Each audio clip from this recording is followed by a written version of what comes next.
Togolaises, Togolais, braves combattants de la liberté, mes chers compatriotes, nous voici une fois encore à notre fête de l'indépendance, notre fête nationale du 27 avril, un moment fort de notre vie de citoyen du Togo.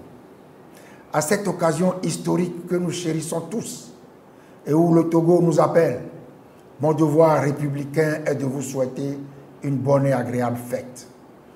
Quelle que soit la manière dont vous décidez de commémorer cette date symbolique et irremplaçable, le 27 avril doit toujours demeurer pour nous tous la plus grande des célébrations de notre vie commune.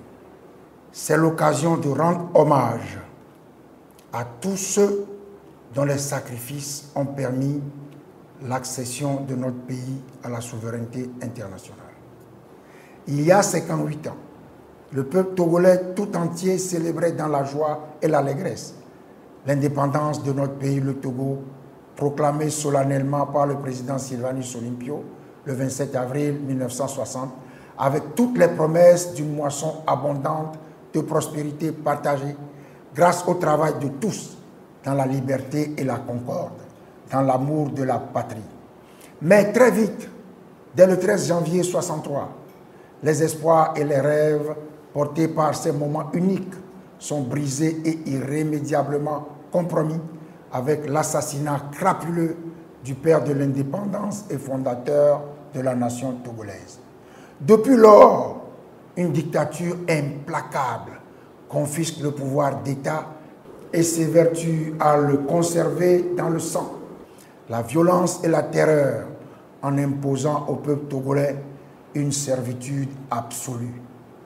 Cette dictature, le RPT UNIR, s'emploie à saper les fondements de notre nation, aux revendications légitimes des filles et fils du pays qui aspirent à la paix, à la justice, à la liberté et à la dignité, au respect des droits de l'homme et des principes de l'état de droit, de la démocratie et de la bonne gouvernance. Le RPT UNIR oppose systématiquement la violence et la terreur, les arrestations arbitraires, la terreur et les assassinats, la falsification et la fraude, la corruption, l'achat de conscience et le mensonge, le non-respect des engagements pris, la force brutale et les coups de force répétés.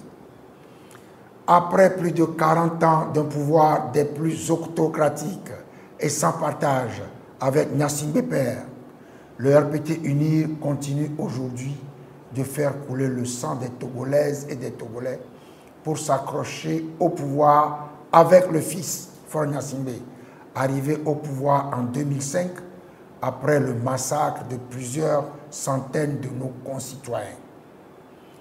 Il y a donc plus d'un demi-siècle que notre pays, le Togo, vit une grave crise sociopolitique, une crise profonde avec de graves violations des droits de l'homme, y compris des massacres de population. Nous pensons avec effroi aux morts de la lagune de Baie, au massacre du Fréau-Jardin, aux tueries planifiées et exécutées par le régime pour couvrir les hold-up électoraux. Nous pensons également aux enlèvements, aux assassinats, aux disparitions forcées et aux massacres de population, consécutifs à la succession dynastique chaotique de Yadema Gnassingbé. Nous pensons enfin aux tirs à bout portant sur des élèves et étudiants, ainsi que sur des manifestants aux mains nues, notamment à Mango, Dapaon, Bafilo, Sokoré, Lomé. C'est précisément dans le but de mettre définitivement un terme à cette grave crise que l'ensemble des forces démocratiques togolaises concèdent le 20 août 2006, sous l'égide de la CEDEAO et de l'Union européenne, la signature de l'accord politique global pour donner toutes les chances à la paix sociale, à la cohésion nationale et à la stabilité politique, notamment par la mise en œuvre de réformes politiques, constitutionnelles, institutionnelles et électorales. 12 ans après, les réformes prévues par l'APG demeurent lettre morte, avec pour conséquence la persistance d'un système de dictature pur et dur, soutenu par quelques inconditionnels. Ensemble avec les forces démocratiques, nous avons à maintes reprises mis en garde Faure Gnassingbé contre les conséquences de son refus obstiné de mettre en œuvre les réformes constitutionnelles, institutionnelles et électorales prescrites par l'APG. Pour avoir persisté dans son refus, en usant et en abusant de subterfuges dilatoires et haute turpitude, il s'est irrémédiablement disqualifié. Déjà en mal de légitimité pour s'être approprié le pouvoir au travers de scrutins frauduleux, Faure Gnassingbé n'a plus aucune crédibilité et n'est plus habilité à faire les réformes. Voilà pourquoi le peuple togolais souverain, massivement mobilisé, aussi bien sur le territoire national qu'à l'étranger, exige son départ. Notre regroupement des 14 partis politiques de l'opposition porte et soutient pleinement et fermement cette exigence, ainsi que les aspirations profondes du peuple souverain. Voilà pourquoi il nous revient de convenir avec Faure Gnassingbé des modalités relatives à son départ effectif du pouvoir. Seule solution pour un règlement juste et durable de la crise togolaise.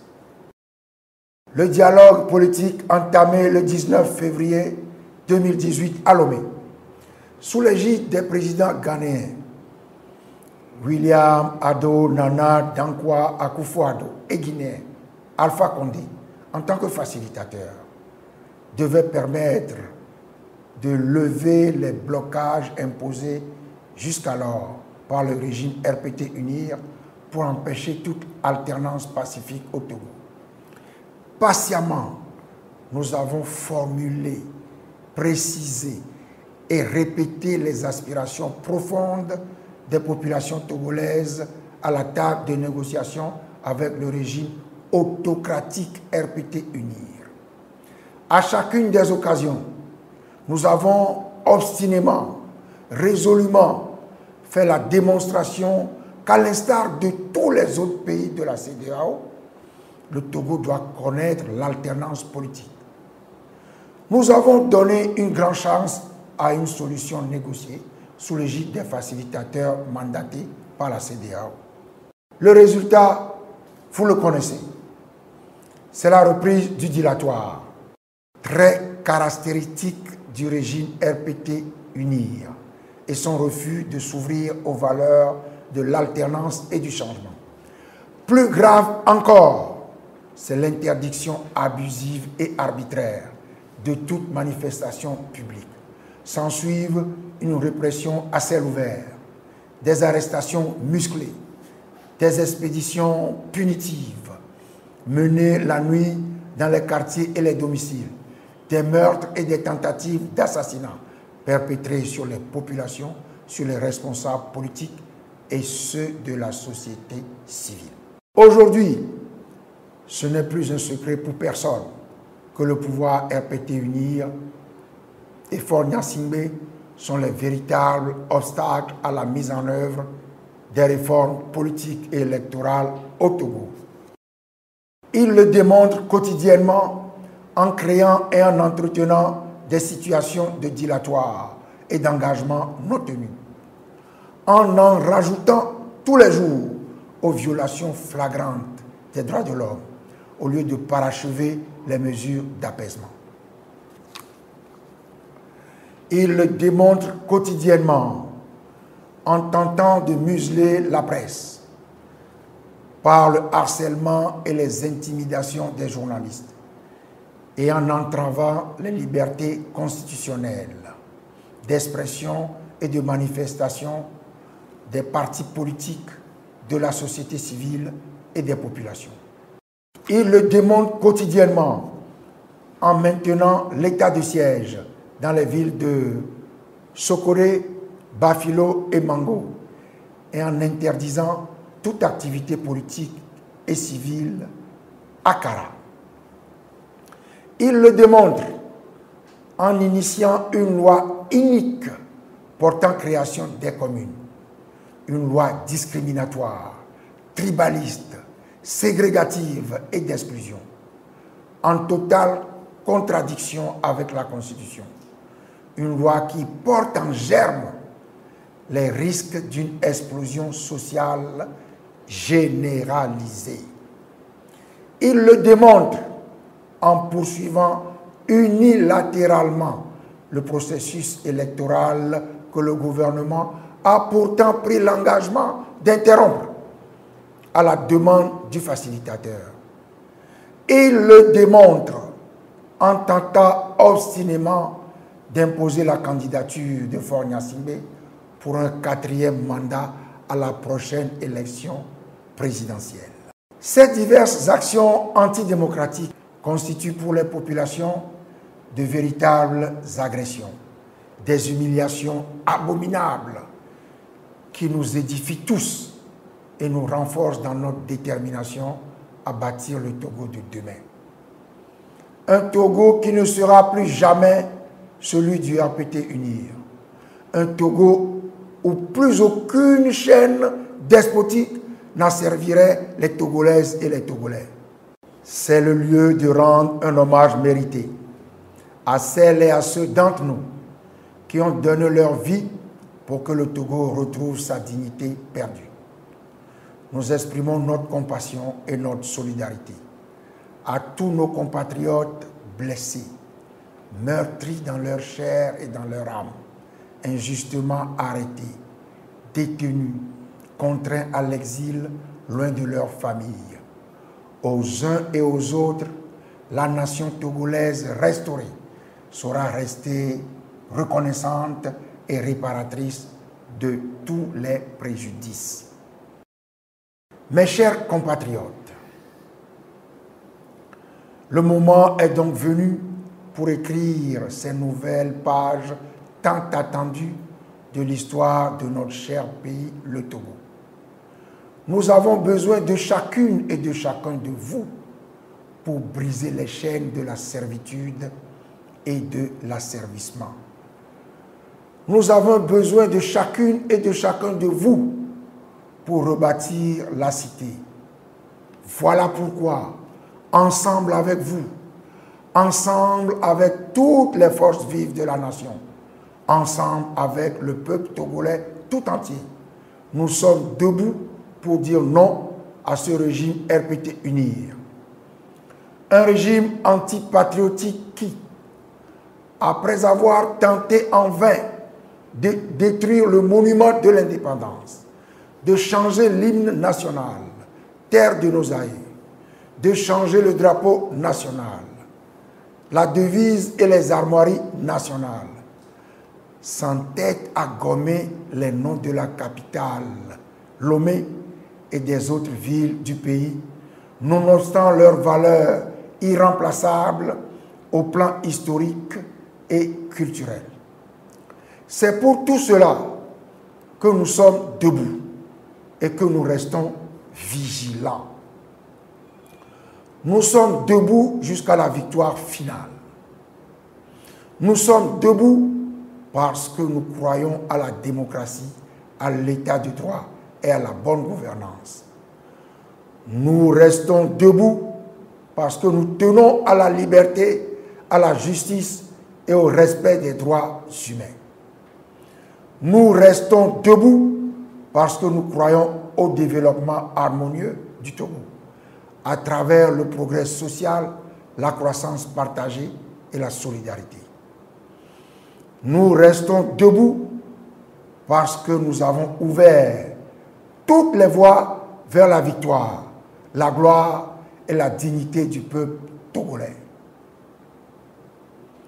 L'épisode de ce Togo réfractaire à la raison, ce Togo infernal dont les citoyens sont si longtemps martyrs de toutes les abominations, ce Togo-là tire véritablement à sa fin. Vous en faites la démonstration tous les jours par des manifestations citoyennes assidues tant sur le territoire national, malgré la répression, que dans la diaspora. Vous apportez la preuve que la lutte populaire est invincible. Dans l'unité d'action en cours, toutes les formes de résistance, tous les moyens de résistance doivent continuer à converger vers le résultat final. Mettre fin à toutes les atrocités infligées des décennies durant au peuple togolais par un régime de sanguinaires. Je voudrais ici remercier très vivement les partis politiques membres de CAP 2015 et du groupe des 6, ainsi que le CAR, le PNP et Santé du Peuple, et tous les partis politiques qui soutiennent les revendications des populations togolaises. Je remercie tous nos militants et sympathisants, les organisations de la société civile et les artistes, l'ensemble des forces démocratiques et les populations togolaises, ainsi que la diaspora qui prennent part ou s'associent à nos manifestations. Mes chers compatriotes, la férocité répressive démoniaque que le RPT UNIR oppose à la reprise de nos manifestations pacifiques confirme que ce régime vit ses derniers jours.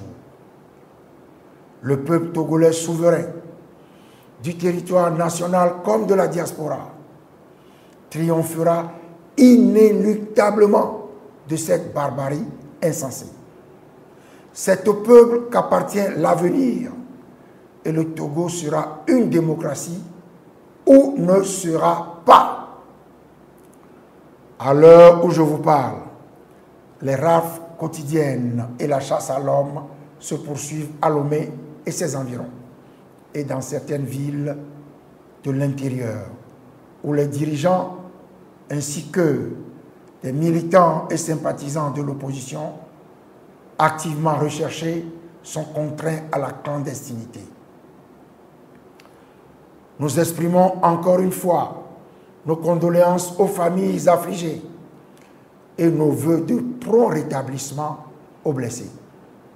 Nous réitérons notre pleine solidarité avec les personnes encore injustement détenues, les personnes exilées, déplacées ou contraintes à la clandestinité et les personnes dont les biens sont pillés ou détruits par les forces de répression.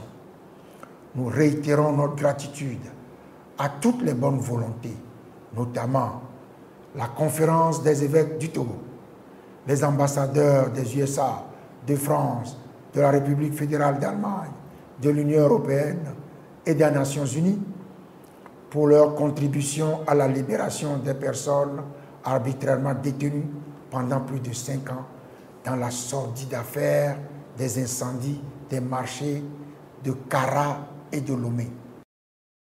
Nous exigeons la libération immédiate et sans condition de toutes les personnes encore détenues et nous demandons aux autorités togolaises d'arrêter la chasse à l'homme, les intimidations, les menaces et les harcèlements des citoyens dans toutes les villes et les campagnes du pays.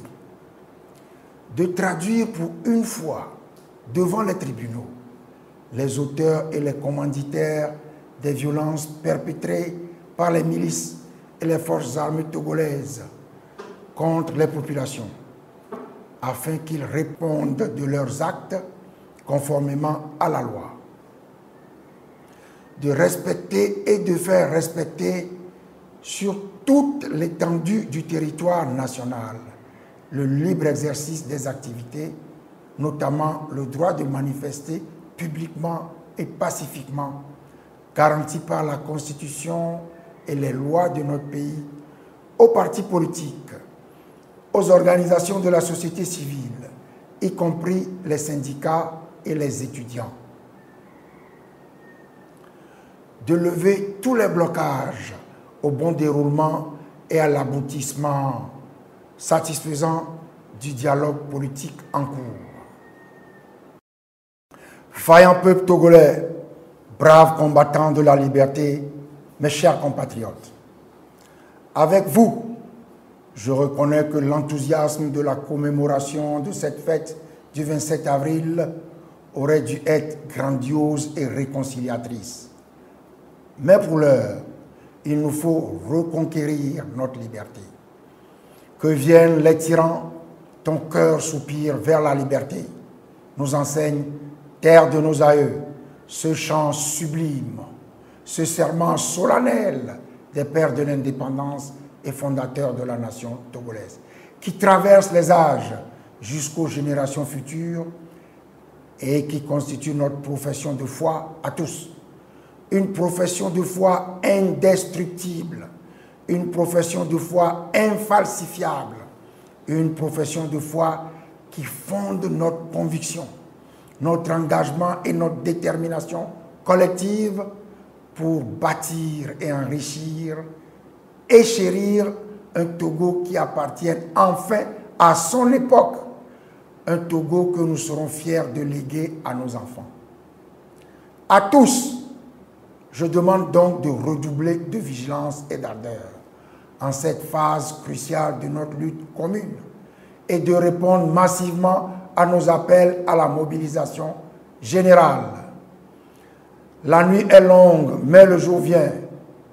Que Dieu Tout-Puissant vous bénisse tous et que Dieu Tout-Puissant bénisse notre cher pays, le Togo.